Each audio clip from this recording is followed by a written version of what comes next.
Hey y'all, welcome back. This is going to be chapter 19, or XIX, of the several kinds of commonwealth by institution and of succession to the sovereign power. All right, so he suggests that, okay, remember earlier he broke it down into two commonwealths, right? Commonwealth by acquisition or by, force or the sword, whatever you want to call it. And then commonwealth by institution. And so we've been talking about commonwealth by institution, and now he's going to break that down into three different kinds, right? And he says the first one is called monarchy under his definition. This is the representation of all the citizens is within one single man. And then he says, okay, the second one we're going to call democracy or a popular commonwealth. And he says that, quote, this is an assembly of all that come together. It's kind of vague. And and then the third one is aristocracy, which he calls an assembly of a part only.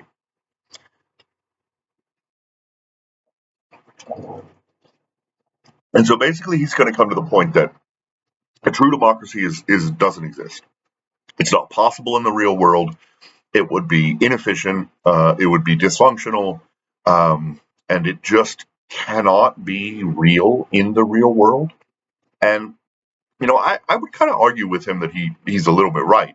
Um, you know, America could probably be more democratic than it is, but there are some problems with pure democracy, right? The institutions to be able to get every single citizen to vote on every single action or law that will be enacted.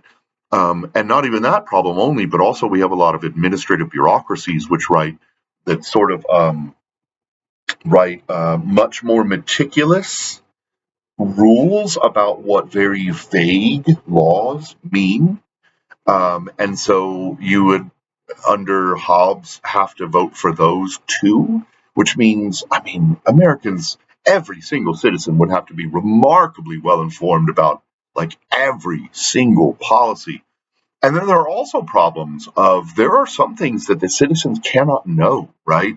About crimes that are being investigated, about foreign affairs and diplomacy, about nuclear weapons policy, about strategic capabilities, about troop movement and troop deployments, and like all kinds of different stuff that's just way too touchy to tell every citizen in your let's talk about this, right? Let's talk about we're gonna drop bombs in Nagasaki, like we're gonna have a vote on it. Things like that can't happen, right? In reality, what regardless of whether you think Truman was right or wrong, and I personally think he was wrong, it's really hard to have a true democracy discuss something like that, right? So, um, okay. So he basically says the difference between these three, right? The monarchy, the democracy, or the aristocracy, is the difference of convenience or aptitude to produce the peace and security of the people. It's really vague, so we'll talk a little bit more about it. Basically, because the sovereign, whether it be an assembly or a single man, whatever, is human, they inevitably have incentives, right? They have self interest. And if the interests of the public collide with those of the sovereign, he'll always choose the people, right? But if they diverge, he'll always choose himself, right? And we sort of know this to be true human nature, right? Kings always take more power than they deserve. There's very, very few sort of quote unquote benevolent dictators on the planet. Maybe you could point towards like Bhutan, right? Really happy dictator led country, but tiny, maybe Singapore, right? But it's really, really hard to get a sovereign to act in the best interest of just his people, right? And so we talk a little bit about this in my political economy courses, the idea of incentives of leaders and some like if you think about the incentives of a dictator, right? Are they to provide an equal and wonderful life for all citizens, or is it to just pay off their cronies so that they can amass as much wealth and power as they possibly can? And so this is the trap that we find ourselves in, and this is sort of the trap that that he is trying to point out long before we understood to talk about political economy and the incentives of powerful actors within the state. He's sort of laying down that very logical, rational understanding of how to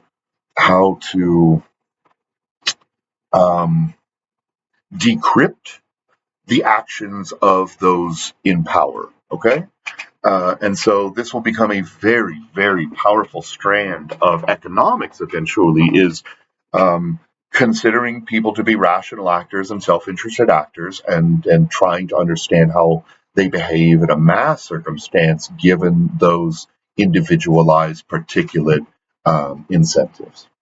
Okay. So Hobbes claims that the monarchy basically is the best way to align the sovereign with the people. And he's saying, okay, under democracy and um, under aristocracy, um, the the incentive for the leaders is more divergent from the will of the people than in a monarchy, which I call bullshit. But the really early political scientists, so I'm going to call bullshit on a lot of this stuff. But we'll talk about it. Um, so basically, he says because the sovereign is the people, he has an incentive to treat the people well. So this is sort of the benevolent dictator hypothesis, right?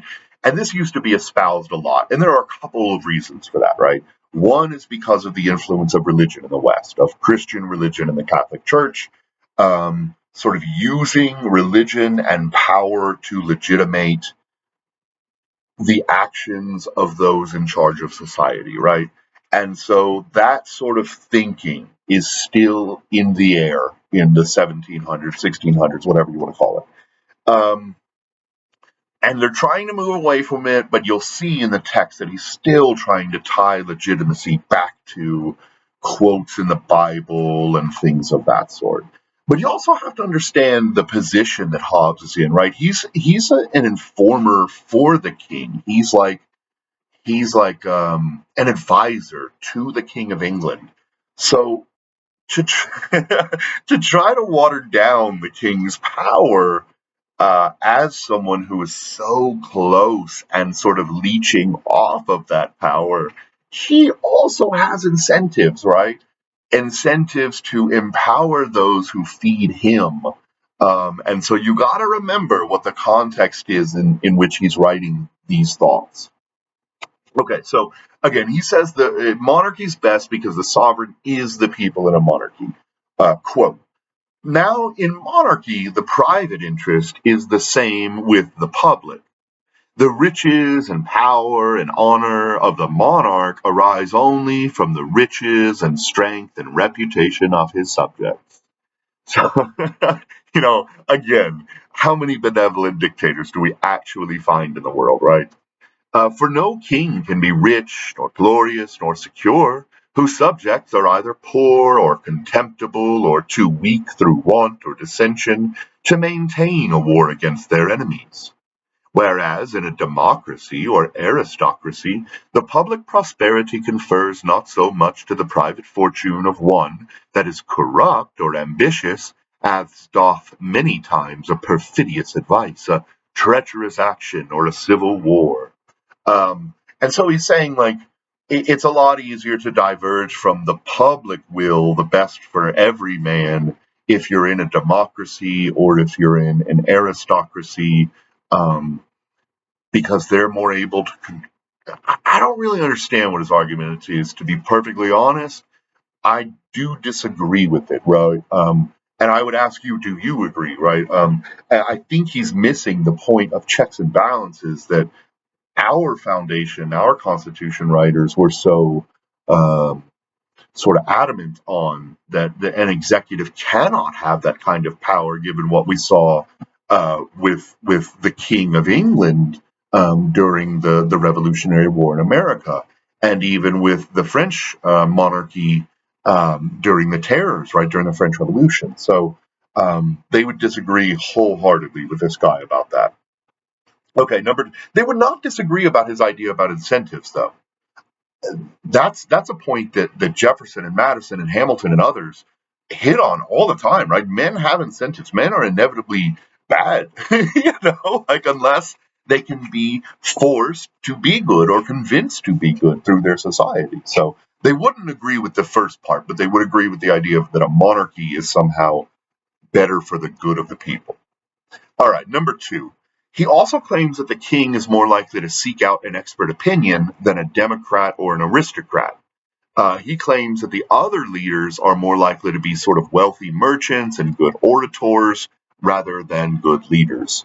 I will disagree with this, and so does the science, and so does Rousseau, which we'll talk about in the next chapter, okay? Point three, monarchies are more consistent than democracies or aristocracies. The others are too influenced by popular opinion. And they might have a little bit of a point here, right? We do know that long-term dictatorships can be held together for a very long time, right? If you look at some of the Western African countries or the Northern African countries, right? Egypt was a dictatorship for many, many, many years. If you look at the Russian sort of the czarist regime, um, if you look at the English colonial regime, there are a lot of long-lived dictatorships, and there are a lot of short-lived democracies and revolutionary states that are trying to become democracies, right? But we also know through political economy theory and through economics that once your democracy reaches a level of wealth around $7,000 and it's probably bumped up since then, let's say $10,000 in today's terms. Once you reach this point, no democracy that's ever been established that got above that level has ever collapsed. And neither has any dictatorship. So like Singapore or some of these very rich dictatorships, they don't collapse either. Um, and so I think it's more about the wealth of your citizenry than anything when we're talking about how long does a society last. But we could talk about that later, and those are other courses too, right? Number four, a monarchy cannot be of split opinion, whereas democracies and aristocracies can, and that can lead to civil war. Again, he kind of has a logical point here, but he doesn't have a real life point because it's exactly what split up the English state after they had to give up power to the House of Commons. Right? Is that there was a king, but there were many others claiming that the king is not only illegitimate, but now I'm the king, right? And so the idea that the whole society is in lockstep with a dictator is not necessarily true, right? Many dictators make their citizens just shut up, and you can't criticize the state.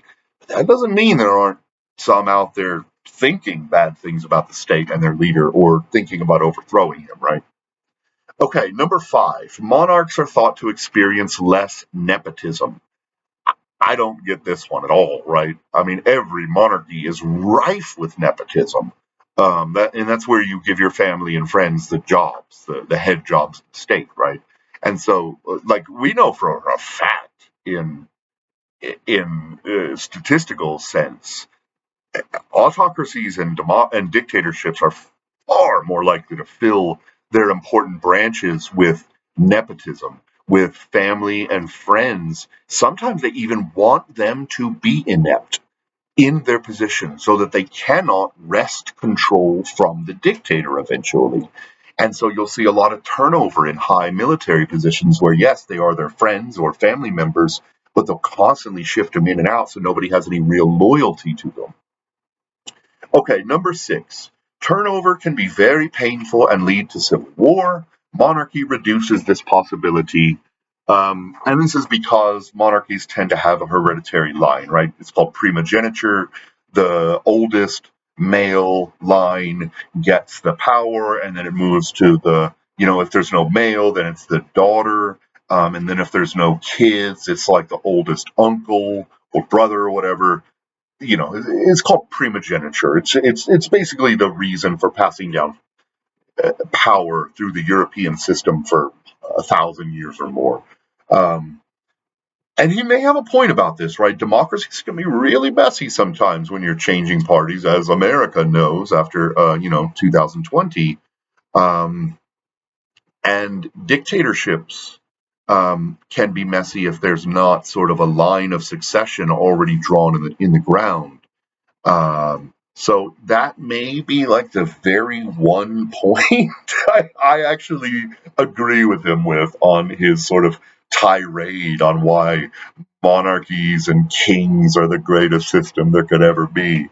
Okay, and then again, like think critically about this. Like, yes, these are brilliant thoughts, and he's a brilliant philosopher, and he's a basis for the Western ideas, but he's wrong about a lot, right? And a lot of this would not fit the modern zeitgeist. So, always feel free to just question what you're reading, right? I don't want you to soak all this up and think that all of this is reality, right? This is an argument that this guy made. So, okay, anyway, I'll see you for the next one. This one's gone kind of long, so I'll see you for chapter 20. Have a great day, y'all.